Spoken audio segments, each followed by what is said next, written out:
आपके साथ मैं हूं मानसी जायसवाल। आज हम चर्चा करेंगे राहुल गांधी की सदस्यता रद्द होने के बारे में। जी हाँ, आज की बड़ी खबर यही है कि राहुल गांधी जिस तरीके से उनकी मुश्किलें बढ़ती हुई नजर आ रही हैं, राहुल गांधी की सदस्यता रद्द कर दी गई है। केरल के वायनाड से राहुल गांधी सांसद थे, लेकिन अब वो सांसद नहीं रहे हैं। इसके अलावा जो बड़ी खबर है वो ये है कि 8 साल तक लोकसभा चुनाव भी राहुल गांधी नहीं लड़ पाएंगे। ये इस वक्त की बड़ी खबर हम आपको बता रहे हैं। लेकिन आप जैसे कि जानते हैं कि कांग्रेस पार्टी के तमाम नेता और कार्यकर्ता जो है राहुल गांधी के समर्थन में अभी सड़कों पर उतरे हुए हैं। विजय चौक पर कांग्रेस पार्टी के तमाम कार्यकर्ताओं ने प्रदर्शन किया, जिसके बाद तमाम सुरक्षा बलों ने उनका घेराव किया और उनको डिटेन भी किया। इस तरीके के तमाम बवाल देखने को मिल रहा है। भारतीय जनता पार्टी लगातार ये आरोप लगा रही है कि राहुल गांधी ने जो बयान दिया उससे नरेंद्र मोदी की छवि खराब हुई है। दूसरा आरोप ये भी लगाया जा रहा है कि राहुल गांधी ने भारत के लोकतंत्र को खतरे में डालने की कोशिश की। ये जो आरोप है भारतीय जनता पार्टी की तरफ से कांग्रेस पार्टी और राहुल गांधी पर लगाया जा रहा है। हमारे साथ इस खास चर्चा में क्रांति मौजूद है। क्रांति, क्या लगता है कि राहुल गांधी के ऊपर जिस तरीके से अभी गिरफ्तारी की तलवार लटकी हुई है, आने वाले समय में 8 साल तक वो लोकसभा चुनाव भी नहीं लड़ पाएंगे, तो क्या नजर आ रहा है कांग्रेस पार्टी अपनी इस मुश्किल से कैसे बाहर निकल पाएगी? देखिए, कांग्रेस इस वक्त ऐसी स्थिति में है जहां पर कांग्रेस जो है आगे बढ़ने की उम्मीद में थी। जैसे जैसे उन्होंने 2 राज्यों के चुनाव जीते थे, उससे यही लग रहा था कि 2023 में जितने भी चुनाव है उन तमाम चुनावों में जो है उनका प्रदर्शन आगे बढ़ेगा और वो जीत की तरफ आगे बढ़ेंगे। क्योंकि भारत जोड़ो यात्रा जब से शुरू हुई थी तब से कांग्रेस की छवि में जो है एक अलग ही बदलाव देखने को मिला।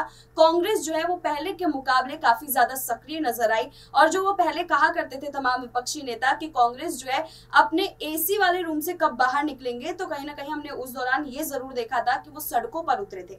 लेकिन आज हालात देख लीजिए कि एक बार फिर से जो है कमरे के अंदर बंद करने की, यानी कि जेल के अंदर बंद करने की कोशिश जो है वो शुरू हो चुकी है। जब से भारत जोड़ो यात्रा शुरू हुई थी हमने देखा है कि तभी से कार्रवाई की तलवार जो है वो लटकने लग गई थी। एक के बाद एक कई बड़े मामले आए और इन सभी के बीच में अगर मैं बीजेपी की भूमिका देखूं तो बीजेपी ने कई सारे कांग्रेस नेताओं को जो है सदस्यता भी दिलाई।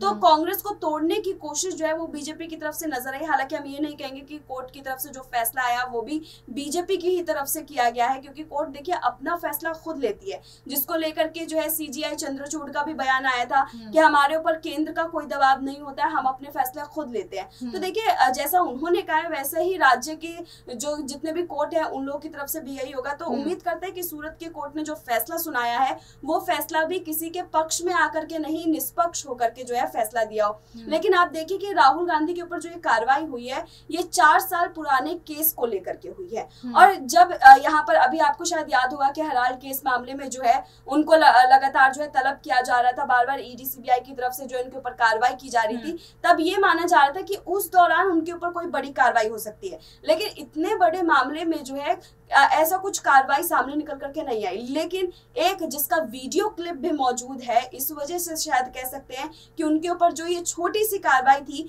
वो आज एक बड़ी कार्रवाई के रूप में सामने निकल करके आई। क्योंकि ऐसा नहीं है कि कितने भी नेता जो है वो अपनी तरफ से बयानबाजी ना देते हो, ऐसे तमाम नेता बयानबाजी देते ही रहे हैं, लेकिन सदस्यता रद्द करना ये बहुत बड़ी कार्रवाई के रूप में सामने आया है। ठीक है क्रांति, लेकिन एक सवाल यहाँ पर और बनता है कि राहुल गांधी पर मानहानि का मुकदमा दर्ज कराया गया था, लेकिन एक सवाल और बनता है कि नरेंद्र मोदी के खिलाफ भी तो मानहानि का जो केस है वो रेणुका चौधरी करने की कोशिश कर रही है। यानी कि कांग्रेस नेता रेणुका चौधरी ने ये आरोप लगाया है कि नरेंद्र मोदी ने भी संसद में उनको एक बयान दे करके उन मानहानि का केस जो है वो उन पर करने वाली है।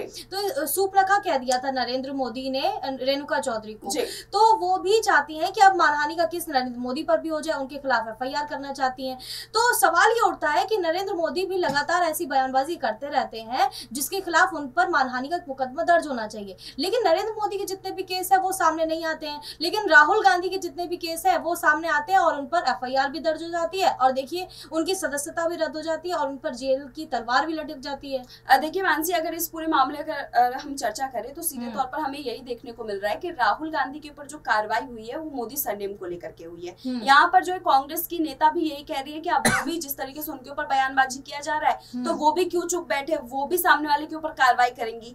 तो देखिए कार्रवाई करना और कार्रवाई के ऊपर एक्शन लेना बहुत बड़ी बात है। तो देखिए मुझे जहां तक लगता है कि यहाँ पर कांग्रेस की महिला नेता अपनी तरफ से चाहे कितनी भी कोशिश कर ले, यहाँ पर प्रधानमंत्री के खिलाफ वो कोई बड़ी कार्रवाई नहीं करवा पाएंगी। बड़ी कार्रवाई तब होगी जब कांग्रेस सत्ता में होगी, क्योंकि अगर आप देखेंगे पहले के ग्राफ, तो जब कांग्रेस सत्ता में थी तब बीजेपी के ऊपर कई सारी कार्रवाई हुआ करती थी। आज जब बीजेपी सत्ता में है तब कांग्रेस के ऊपर कार्रवाई होती है और तमाम विपक्षों की तरफ। और इस बीच में एक चीज और ऐड ऑन करना चाहूंगी कि आपको शायद याद होगा कि ओमान और दक्षिण कोरिया और तमाम ऐसे कई देशों में जो है प्रधानमंत्री नरेंद्र मोदी गए थे और उनका जो बयान आया था वो काफी ज्यादा जो है देश के हित को लेकर के नहीं था, देश के अनहित को लेकर के था। जो बयानबाजी आज राहुल गांधी के लिए कही जाती है कि राहुल गांधी ने जो है विदेशों में जाकर के देश का अपमान किया है, तो देखिए वहां पर भी उन्होंने 4 से 5 बार देश का अपमान किया था, क्योंकि ऐसे शब्द बोलना प्रधानमंत्री नरेंद्र मोदी को शोभा नहीं देता है। लेकिन वहां पर जब वो कार्रवाई नहीं हुई और अभी सिर्फ और सिर्फ राहुल गांधी का जो मामला है वो दिखाया जा रहा है, तो मुझे लगता है कि अभी जो सत्ता पक्ष में है उनके ऊपर कार्रवाई होना थोड़ा मुश्किल है। क्रांति, एक बात और ध्यान देने वाली ये है कि तमाम विपक्षी पार्टियां अब राहुल गांधी के समर्थन में उतर आई हैं। वो तमाम विपक्षी पार्टियां ये कह रही हैं कि राहुल गांधी के खिलाफ जो कोर्ट ने फैसला सुनाया है वो गलत सुनाया है। अब इससे ये क्या अंदाजा लगाया जा सकता है कि क्या 2024 के लोकसभा चुनाव की तैयारियां विपक्षी पार्टियों की तरफ से की जा रही है कि सब लोग एक साथ जुट करके 2024 का लोकसभा चुनाव लड़ने वाले हैं और भारतीय जनता पार्टी को सत्ता से बेदखल करने वाले हैं? देखिए, अगर भाजपा ने अपनी तरफ से ये कोशिश की थी कि राहुल गांधी की सदस्यता रद्द करवा दी जाए, तो देखिए कहीं ना कहीं ये राहुल गांधी के फेवर में ही चला गया है। क्योंकि अभी आपने शायद एक चीज देखा होगा कि राहुल गांधी और तमाम विपक्षी नेता जो है वो इतर बितर थी, कोई भी एक दूसरे के सहयोग में नहीं बोल रहे थे। लेकिन आज अरविंद केजरीवाल भी आवाज उठा रहे हैं, अखिलेश यादव भी आवाज उठा रहे हैं, मायावती भी आवाज उठाने के लिए आगे आ गई है। तो आप ये देखिए कि तमाम नेता जिनके मन में सिर्फ एक आशंका थी कि राहुल गांधी प्रधानमंत्री नहीं बनने चाहिए, तो देखिए राहुल गांधी को लेकर के उनके मन में जो सवाल था वो सवाल कहीं ना कहीं आज जो है बीजेपी की तरफ से ही हटा दिया गया है कि चलिए अभी आप जो है थोड़े दिन रेस्ट कीजिए, आप प्रधानमंत्री पद के उम्मीदवारी के लिए अभी खड़े नहीं हो सकते। तो आप इस चीज को लेकर के समझ सकते हैं कि यहाँ पर राहुल गांधी के उस पद से हटते ही, उस उम्मीदवारी से हटते ही जो है तमाम विपक्ष एकजुट हो गया, क्योंकि अब उन्हें एक नई उम्मीद दिखाई दे रही है। तो ऐसे में विपक्ष जो है वो और भी ज्यादा मजबूती के साथ यहाँ पर चुनावी मैदान में उतरी।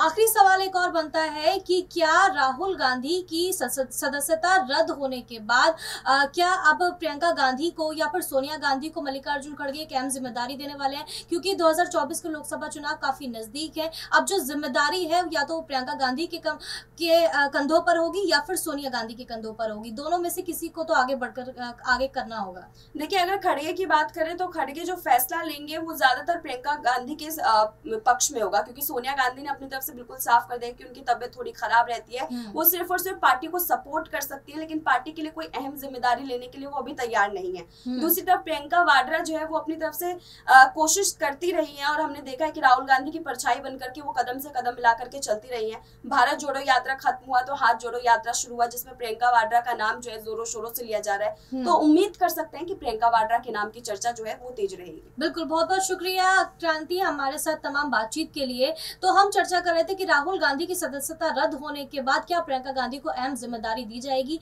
और राहुल गांधी इस तमाम जो मुश्किल है उससे कैसे बाहर निकलते हैं, ये आने वाले समय में देखना होगा। फिलहाल हमारी इस खास पेशकश में बस इतना ही। देश और दुनिया की तमाम बड़ी खबरों के लिए देखते रहिए नेक्स्ट 9।